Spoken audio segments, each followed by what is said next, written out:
Tumagal ng 10 oras ang negosasyon sa hostage-taking sa San Juan na nagsimula pa kagabi.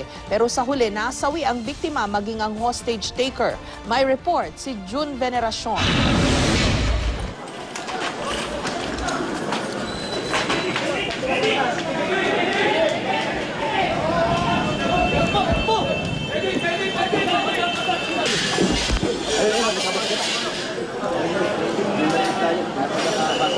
Madugo ang naging wakas ng halos 10 oras na hostage crisis na nagsimula alas 10 kagabi.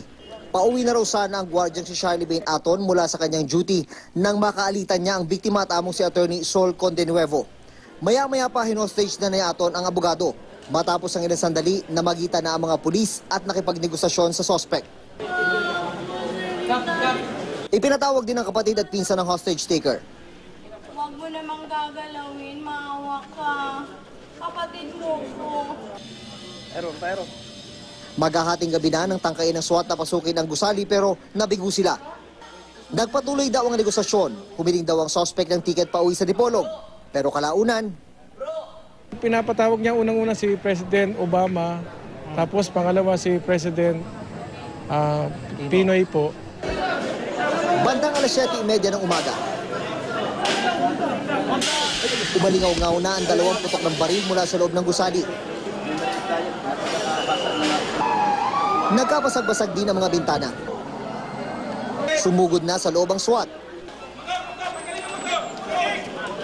Biglang sumisigaw doon na ang daming tao. Tapos na medyo natabig ng konti yung gate. Akala niya siguro papasukin siya. Maya-maya pa, inilabas na ang dugo ang katawan ng biktima. Patay rin ang hostage taker. Naghihingi din po ako ng sorry sa asawa niya.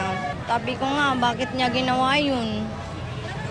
Naku, namatay na si sir. Ayon sa mga pulis, binaril ng suspect ang biktima. Sa kanya, binaril ang kanyang sarili.